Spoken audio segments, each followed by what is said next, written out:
Salut à tous et bienvenue sur AviExpress, votre testeur de produits d'origine chinoise pour le test du projecteur Full HD DLP XGIMI Mogo Pro. Alors je vous le dis d'entrée de jeu parce que je teste ce projecteur depuis maintenant quelques semaines, il est véritablement excellent, c'est un vrai bonheur à utiliser. J'utilise au quotidien chez moi un XGIMI H2, j'ai le H1, le H2, là je teste le Mogo Pro qui se distingue par son côté portable. Portable ne signifie pas qu'il y a moins de capacité en termes de résolution, moins de luminosité, il y en a effectivement un petit peu moins que sur la génération H1 et H2, mais croyez-moi, il est bluffant. Surtout ce qui est cool, c'est de pouvoir le positionner n'importe où, pouvoir projeter au plafond, pouvoir projeter sur les murs, à quelque distance que ce soit, il est extrêmement doué, même pour une projection à très courte distance. J'ai été très étonné de ses capacités que je vais essayer de vous présenter à l'intérieur de ce test. Je vais vous le présenter plus en détail. Déjà, regardez sa taille. Voilà, par rapport à ma main que je mets juste devant, il est plus petit que ma main, il fait 900 grammes, il est quand même dans l'univers du très portable.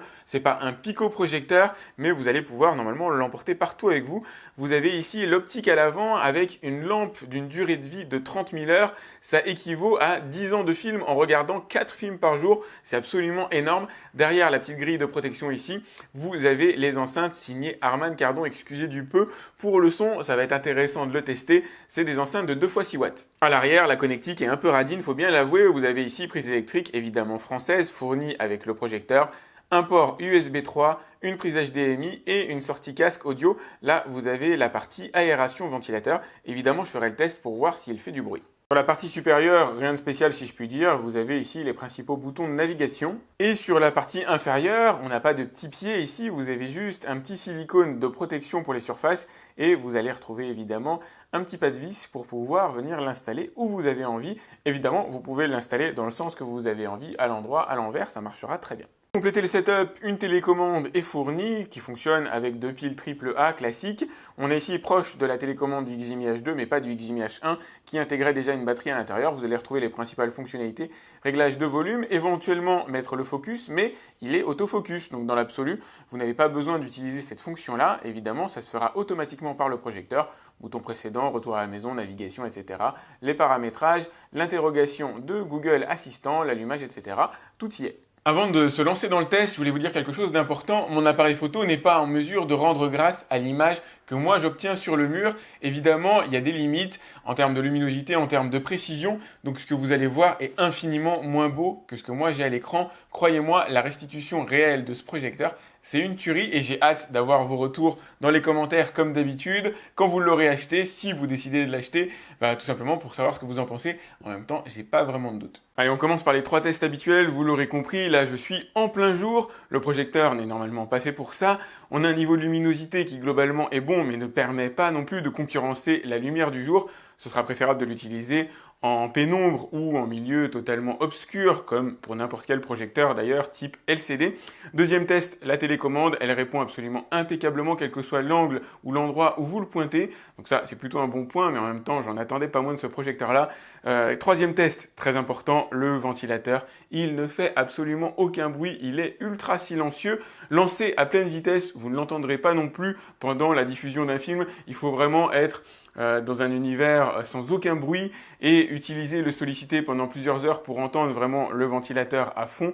Et là, même là, ça reste encore de l'ordre du très raisonnable. Et voilà ce que ça donne dans le noir complet. Les blancs sont blancs, les couleurs sont bien définies. Pareil pour les polices d'affichage, c'est net. Là, j'ai un recul d'environ 3,50 m. En tout cas, j'utilise un recul de 3,50 m dans mon salon et j'obtiens une diagonale d'un peu plus de 3 mètres. Donc c'est quand même plutôt sympa, faut bien avouer. Et surtout, le côté très cool, c'est que vous allez pouvoir le mettre très près d'un mur.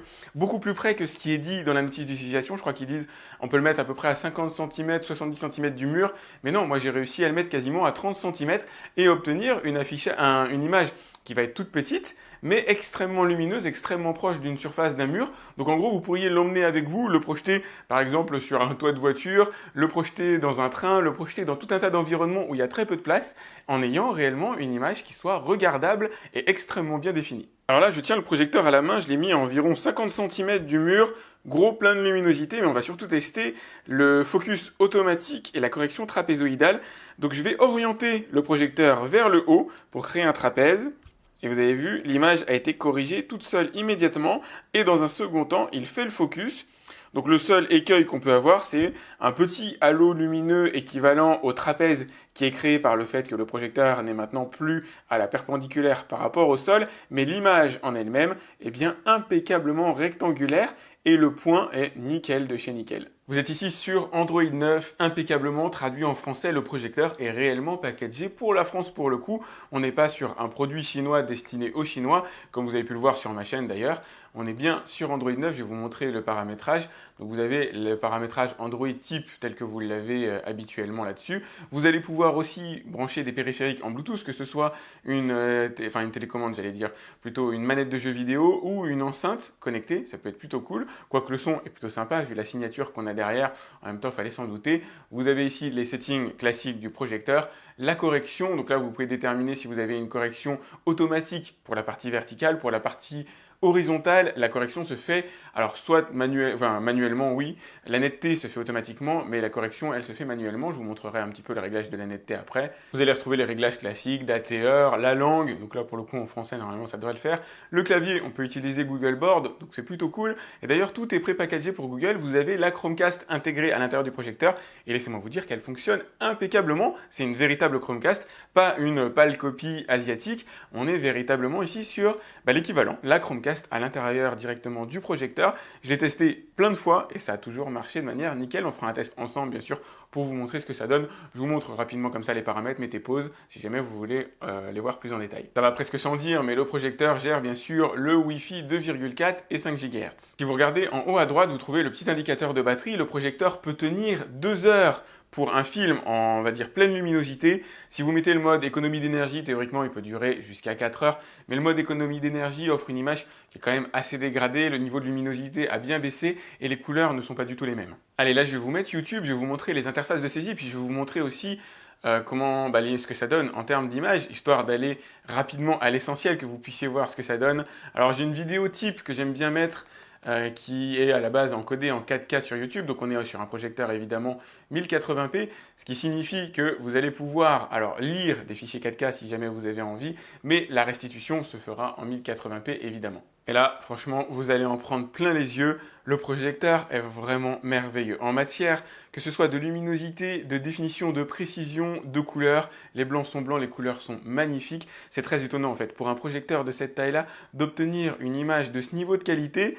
Je ne vais pas dire que vous pourriez regarder ma vidéo exactement comme vous regarderiez la vidéo de YouTube, tout simplement parce que mon appareil photo va pas lui rendre grâce. Mon appareil photo a ses limites. Si vous voyez des petits artefacts, c'est mon appareil photo. L'image que je vois projetée au mur est véritablement impeccable. Elle est génialissime. Ce projecteur m'a au-delà du séduit. J'avoue que entre un XGIMI par exemple H1, H2, H3 et celui-là, j'y réfléchirais. La portabilité, ça apporte quand même un sérieux plus et on va dire en termes d'expérience lumineuse, ça dégrade pas du tout par rapport à un XGIMI H2, H3, en tout cas pas dans un environnement sombre comme celui-là. Évidemment, un H2, un H3 vont briller plus dans des environnements plus clairs. Si vous avez une pénombre chez vous, il est préférable d'utiliser un plus gros DLP. Mais si ce n'est pas le cas, si vous l'utilisez de nuit, ou en tout cas que vous fermez les volets, très franchement, celui-là est à considérer parce qu'il vous permet de le transporter n'importe où extrêmement facilement.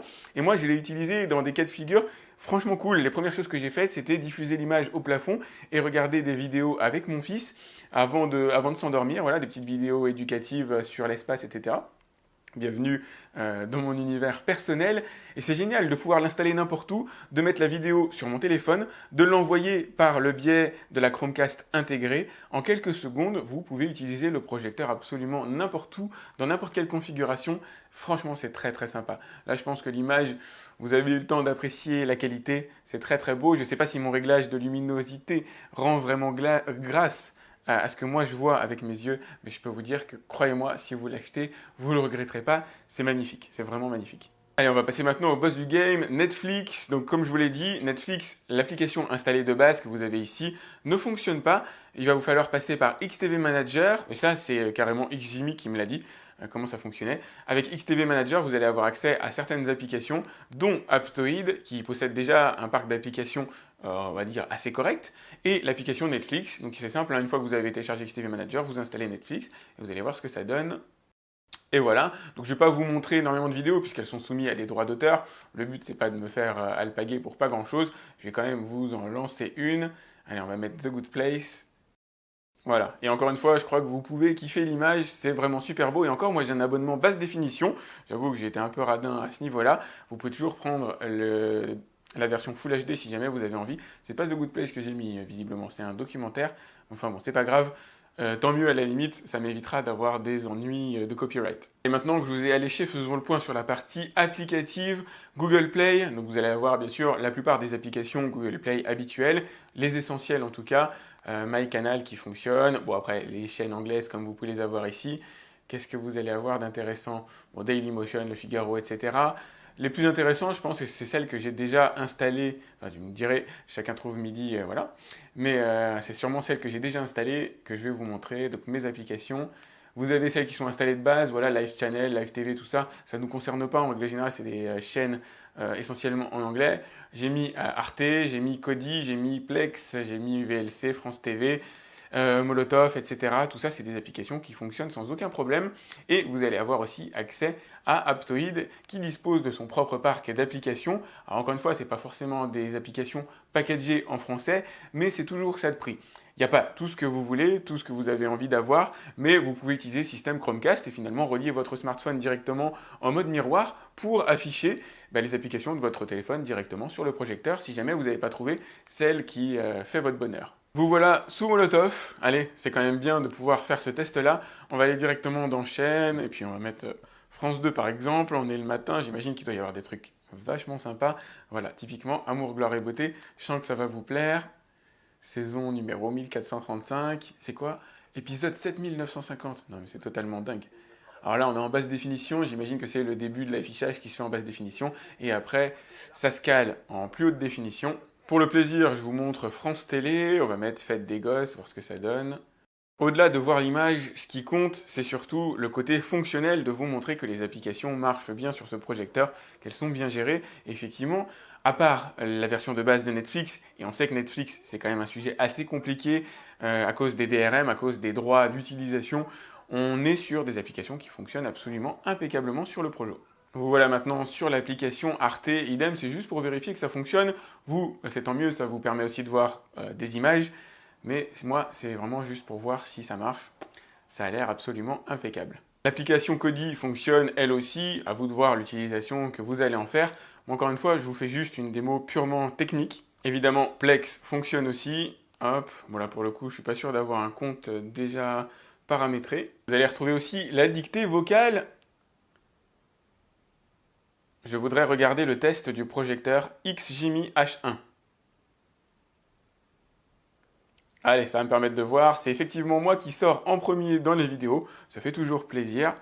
Ce qui est surtout important, c'est que la dictée vocale, la saisie vocale fonctionne sans aucun problème.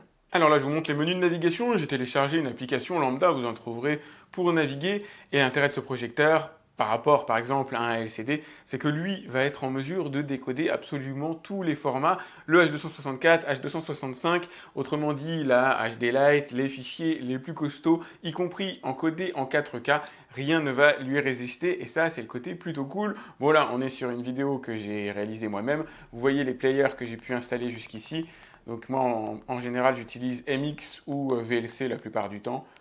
Voilà ce que ça donne pour le plaisir de me voir. Encore une fois, si vous voyez des petits artefacts sur votre écran, l'espèce d'effet arc-en-ciel, c'est malheureusement lié à mon appareil photo. C'est pas lié à la projection elle-même, moi la projection est impeccable. Le projecteur est évidemment compatible avec les fichiers 3D, donc vous allez avoir une petite interface utilisable avec la télécommande, donc l'engrenage que vous avez, le petit bouton engrenage. Vous allez dans 3D vidéo setup, et là pour le coup je suis sur une vidéo side by side, donc j'ai plus qu'à cliquer dessus et ça va fusionner les deux images.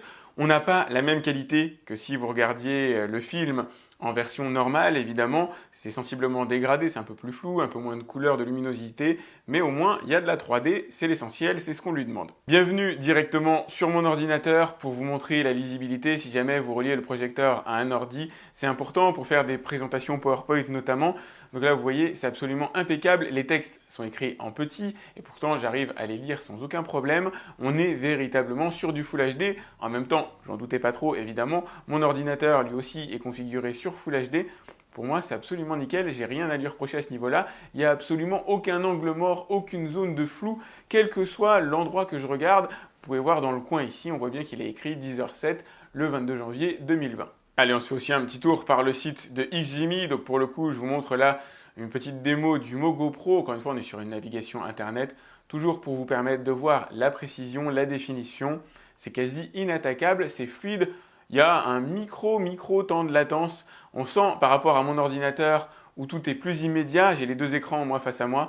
Effectivement, l'écran de l'ordinateur bouge une fraction de seconde plus tôt que ce que peut le faire le projecteur quand je tourne la roulette de ma souris. Du coup, le test était intéressant. Est-ce qu'on a un temps de latence aussi dans les vidéos? Effectivement, quand je déclenche la vidéo depuis YouTube sur mon ordinateur, j'ai un léger temps de latence, un léger temps de désynchronisation entre l'image et le son. Alors, je sais que vous êtes nombreux à vous demander si on peut jouer aux jeux vidéo avec le projecteur, et la réponse est oui. Comme vous pouvez le voir, le rendu est impeccable en matière d'image. J'ai pas noté de temps de latence particulier. Vous allez pouvoir brancher PS4, oui, enfin bref, ce que vous avez envie comme console dessus, dès lors qu'elle est branchée en HDMI, donc du très classique. Je vais vous faire écouter le son aussi, ça va être intéressant. Religieux. Militant, c'est une putain de secte. L'effondrement approche, mes enfants. Ils ont commencé par acheter toutes les fermes. Ensuite, la station de radio. Et puis très rapidement, ces connards de flics ont rejoint leur cause. Un véritable état religieux. Installé là, sous notre nez. Personne viendra nous aider. Le gouvernement fera rien. Bordel, on est tout seul. Dieu exige que nous sauvions ces âmes perdues, qu'elles le veuillent ou non. Les gens refusent de croire que ce genre de groupe existe. Le son est plutôt bon, il n'est pas miraculeux. J'ai déjà entendu mieux, mais sur des projecteurs de plus grande taille, évidemment. À l'intérieur, on a forcément de petites enceintes. Par rapport à un projecteur LCD, c'est le jour et la nuit, ça n'a rien à voir. Par rapport à un projecteur d'un peu plus grande taille, je dirais qu'il va manquer peut-être un peu de basse, un peu de profondeur au son, mais sinon le son reste très bon. Il est véritablement limpide. Maintenant, vous gagneriez, oui, à brancher un petit kit audio supplémentaire pour obtenir une basse un peu plus présente. J'espère que vous avez aimé ce test. Comme d'habitude, je vous ai mis le lien dans la description pour voir son tarif à l'heure actuelle. La véritable difficulté pour vous, ça va être de choisir, vous faut-il un projecteur sédentaire ou un projecteur mobile. Vous allez me dire, projecteur mobile, c'est réservé à des utilisations XY, mais non, puisque celui-là est aussi sédentaire qu'un autre, vous pouvez le poser où vous avez envie. La seule différence, c'est qu'en plus, il est mobile. En plus, vous allez pouvoir l'emporter avec vous dans quasiment tous les endroits, assez facilement, y compris d'ailleurs en avion, vu le poids qu'il fait, ça greffe pas non plus le poids d'une valise. Il est projetable à extrêmement courte distance. Ça, c'est génial, c'est pas tous les projecteurs qui peuvent le faire. Il est projetable à longue distance. La véritable différence, finalement, c'est la luminosité avec un projecteur plus sédentaire. Mais je vais vous dire, dans l'absolu, si vous regardez des films le soir, il n'y a pas vraiment lieu d'avoir un projecteur extrêmement lumineux. Donc pour le coup, il vient absolument concurrencer, y compris les projecteurs sédentaires. Et moi, je serais bien en galère de choisir aujourd'hui entre mon XGIMI H2, par exemple, et celui-là. Et très franchement, je crois que j'aurais tendance à privilégier celui-là, tout simplement pour ses capacités transportables à avoir toujours avec moi, pouvoir transférer un dessin animé aux enfants quand on est en vacances, dans n'importe quelle situation. Bref. J'avoue que je préfère finalement le côté portable ici par rapport au côté sédentaire, puisque de toute façon, on obtient une image qui est tellement belle au final, même si vous le posez définitivement dans un endroit, que qui peut le plus, peut le moins, autant partir sur le côté portable. Mais bon, à vous de décider. Dites-moi dans les commentaires ce que vous privilégiez en matière d'utilisation. Comme d'habitude, mettez-moi un like si vous avez aimé cette vidéo, c'est important pour moi. N'hésitez pas à la partager aussi, alors ça c'est très très important pour m'aider à me faire connaître, à vous abonner à ma chaîne. Je continuerai bien sûr mes tests de projecteurs. Je teste aussi énormément d'autres produits de tout type. Donc sur ma chaîne, vous allez trouver pas mal de choses. Je crois que j'en suis à la 550e vidéo. Voilà. Donc moi, je vous dis à très vite pour un autre test de produits d'origine chinoise ou pas sur AliExpress. Salut!